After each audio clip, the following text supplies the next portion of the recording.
In this video, we are going to be great at specialization and trade, and also we'll be going through some of the bonus materials for Chapter 1. So what's the purpose of specializing and trading? Given the assumption that economic agents just want more for themselves, we want to push the PPF outwards. But how does this actually improve our lives? Well, it's because whatever we produce, we eventually consume.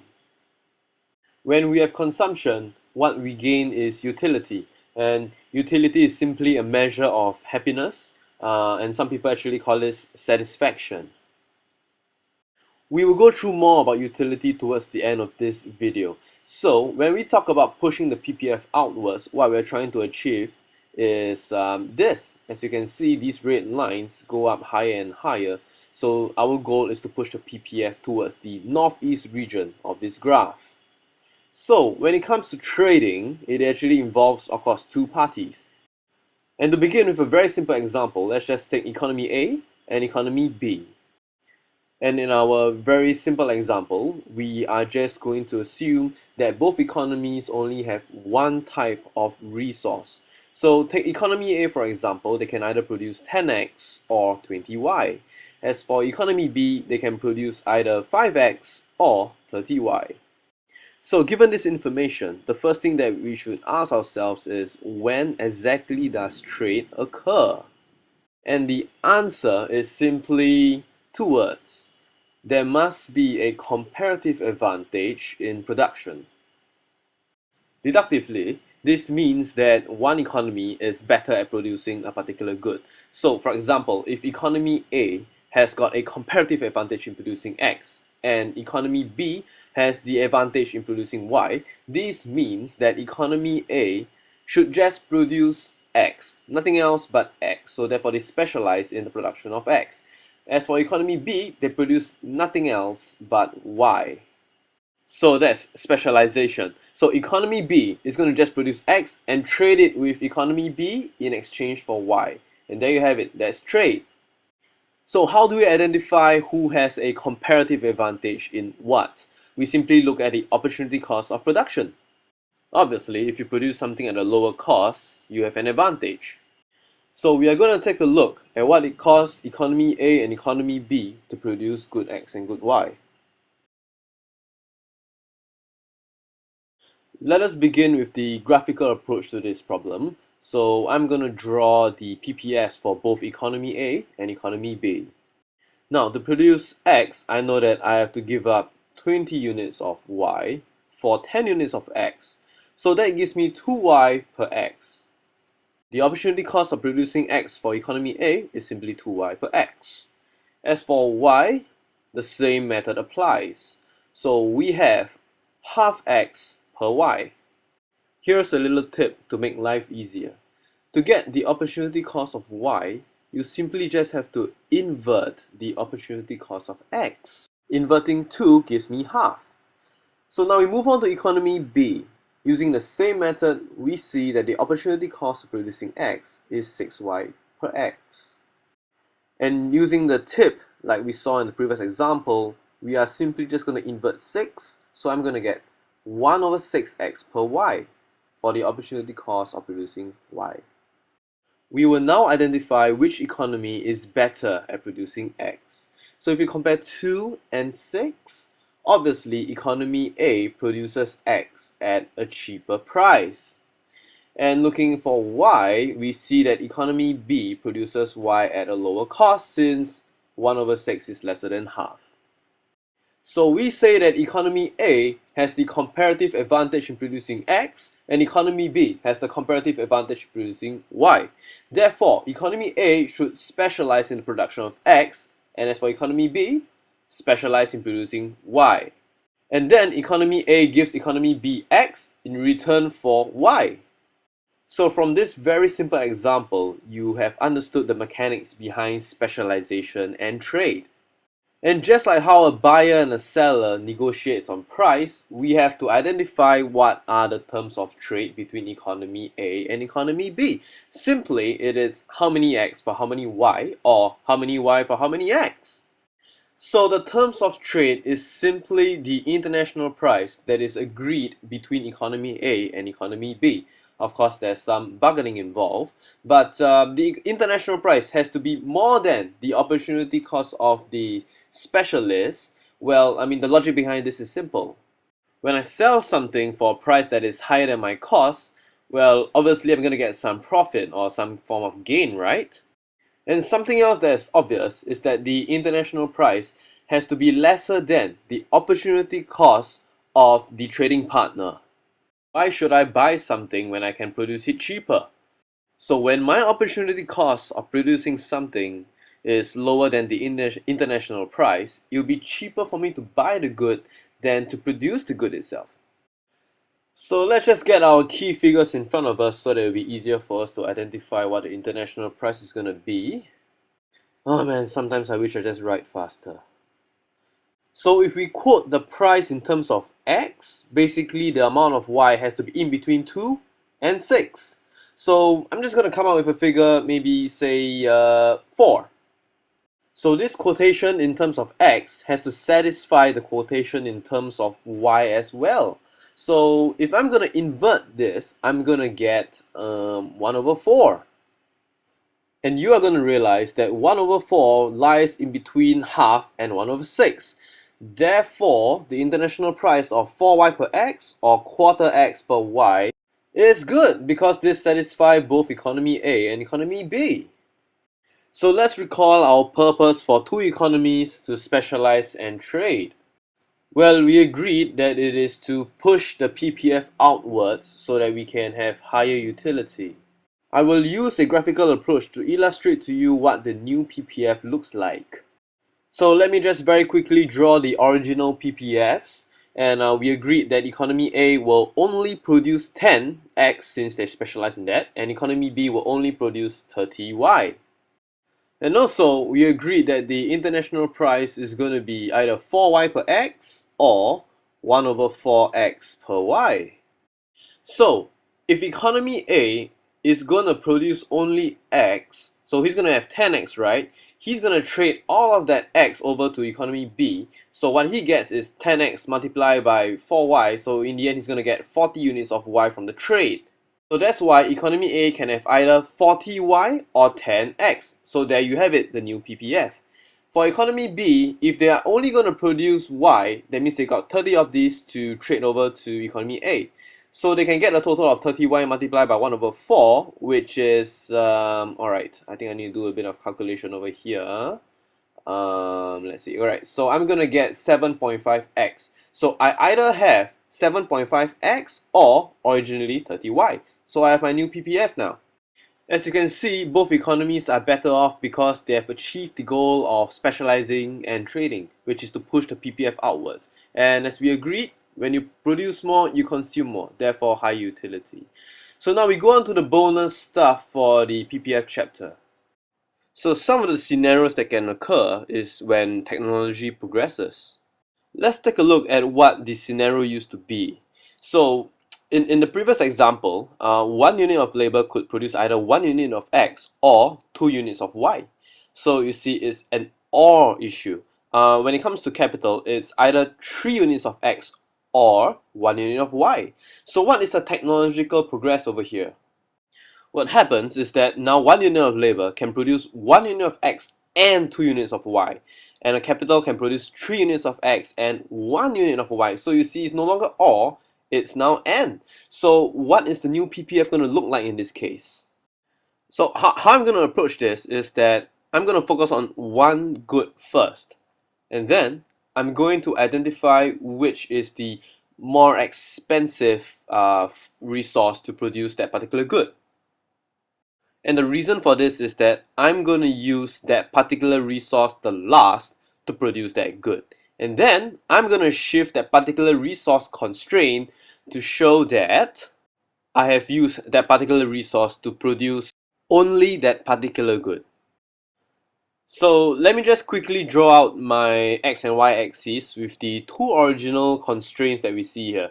So we've got labor and we've got the capital constraint over there. We discussed that the first step was to focus on just one good, so let's focus on good x. And then I determine which is the resource that is going to be more costly to produce X. So I'm just going to write down the key figures, the opportunity cost of producing X for both labor and capital. And I realize that it is more costly to use labor, so I'm going to use capital first. So therefore, I'm going to shift the constraint to show an increase in X using labor, because that is the second resource that I'm going to use after I've completely exhausted my capital. So the total quantity of X that I can produce in this economy by both labor and capital is going to be 100 plus 300, so that's 400. So shifting the labor constraint out would look something like this. So it's a parallel shift.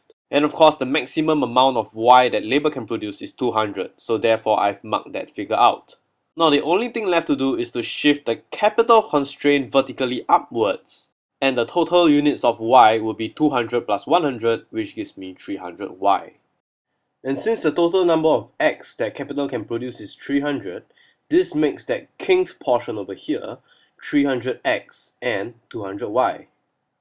So we'll just call the part where the curve kings point A. So as you can see, the brown line over here is the new PPF under technological progression, where resources can actually produce two goods at the same time instead of the original scenario whereby they can only produce either 1x or 2y, for example. So the next piece of bonus material we're going to go through is slightly more interesting. It's the case where one good acts as an input for the other good. So let's just start with a simple example. So in order to produce 1 unit of Y, the economy needs to produce 2 units of X. So as you can see, there's now a X constraint. On top of that, we're just going to add a very simple constraint, the labor constraint. So 1 unit of labor can produce either 1X or 2Y, and we're going to assume that there are 100 units of labor. And as a quick revision, let's write out the labor constraint. It's 1x plus half y less than or equals to 100. And then we're going to isolate y on the left hand side so that we can get our usual linear equation. So we're going to draw the labor function first. As you can see, this is the labor function, nothing special. Well, the interesting part comes in the derivation of the x constraint. So how do we find out what the x constraint is? Comparing to the labor constraint, you see that 100 is the max that I have to produce x and y. So 1y is the max I have to produce 2x. So this constraint makes sense. So what you have is a linear equation that is y equals to 2x. You will also notice that there is no vertical intercept in this linear equation. And furthermore, the right hand side is positive. So therefore, you have an upward sloping curve that looks like this, and that is the x constraint. Now, where is the PPF? So this is where it starts to get a little bit tricky, but if you just think of the 2 points that constitutes a PPF, which is it has to be an efficient point and it has to be attainable. So look at point A. What do you think of point A? Well, obviously, point A is unattainable because there is not enough X to produce Y. Simply put, being on point A does not satisfy the X constraint. So if A doesn't work, what about point B? The thing is, point B is unattainable as well because there is not enough labor to produce that amount of X and Y. Let's try another point, shall we? Let's try point C. So, what about point C? Well, I think that point C is an inefficient point because I could have used more labor to produce more units of both X and Y. In a more technical language, there is simply no opportunity cost incurred if I were to place myself at point C. I could have produced more and end up at point D. So I think we have to look at the last point, point E, and figure out if this is a point worthy of being called a PPF. If you analyze point E properly, you realize that it is an attainable point and it is an efficient point. So therefore, this green portion over here is the PPF. So that's the end of this portion of the bonus stuff. I hope you found that interesting. The next thing we're going to talk about is the case whereby there are horizontal and vertical constraints. I can guarantee you that this is more straightforward than what we did previously. So just take for example, okay, we've got a x and y axis, and we've got 2 kinds of constraints. Well, just randomly call them labor and capital, alright? So this is the original scenario. Let's introduce two types of constraint. There is a storage constraint on good X. So the maximum you can store is 100 units of X. And there is a chemical constraint. So chemicals available for the production of Y is limited to 100 Y. So this is a storage constraint, and this is the chemical constraint for Y. So where is the PPF? That is the question. And again, I need you to think of attainability and efficiency. And that makes the PPF this dot over here. Look at point A and point B. Both point A and point B are inefficient. Why? Because you realize that I can actually produce more Y's and more X since I'm not reaching the limits on the storage constraint as well as the chemical constraint. And all these points here are unattainable because of the storage and chemical constraint. These constraints are just simply not satisfied. They are producing more than 100x or 100y. And we finally move to the last part of the bonus stuff. We will be talking about allocative efficiency. Now, this is a relatively new term, and it is not the same as productive efficiency. So the question to answer as to whether an economy is allocatively efficient is whether utility is maximized. So utility is simply a measure of satisfaction. So by consuming more goods and services, I actually increase my satisfaction. And when I increase my satisfaction, what I say is that I increase my utils. Now, utils is a unit for utility. Say utils, don't say satisfaction. In the exam, do not use the word satisfaction, I say again. And this will be emphasized in Chapter 2, where we talk about consumer theory. Okay, cool. So how we're going to graphically show utility is using this thing called indifference or utility curve. So I'm just going to show you a simple example because this is meant to be covered in Chapter 2. So if you've got X and Y here, this is U0, U1, and U2. So these are utility curves. So the higher the utility curve goes, the higher amount of utility I get. So if the utility curve goes downwards, I will have lower utility. More specifically is towards the southwest region. There are two important points to take note of. Firstly, these curves do not intersect one another. The second thing is that they represent only one economic agent's preferences. Just let me graphically explain to you what I mean by only one agent's preference. For a guy that prefers good Y, he has got indifference curves that look like these red lines over here. What this means is that the agent gets more utility from the consumption of Y than X. See these green curves? These curves represent an agent who prefers X more. So when we talk about not intersecting, I'm actually referring to each of the individual indifference curves, like for example this. So these curves here, these green curves, are not allowed to intersect. Same for these red curves over here. So now I'm going to show you how to apply the indifference curves to the PPF. So I'm just going to mark out a simple PPF. Let's take a society that prefers good Y. So his indifference curve should look like this. Being on point A makes this economy an allocative efficient economy. Why? Because the economy is at the highest indifference curve that you can achieve. Now, what if you're not at point A? What if we're at point B instead? Then the indifference curve will look something like this. So at point B, the economy is not allocatively efficient. So when we say not allocatively efficient, it means that society is not maximizing its utility. So they could have gone to a higher indifference curve by being on point A. Now let's take a look at an economy that prefers X over Y. So let me show you an example of an allocatively efficient point, point A. So point A is allocatively efficient because utility is maximized. You will notice that this is the highest indifference curve that this economy can go on to. If we are at point B, the utility curve is actually lower. So we have got lower utility. Point B is inefficient because we are not maximizing utility by moving on to a higher indifference curve. That was actually a very good preview for what's going to happen in the next video. So we want to thank you for studying with Quickienomics.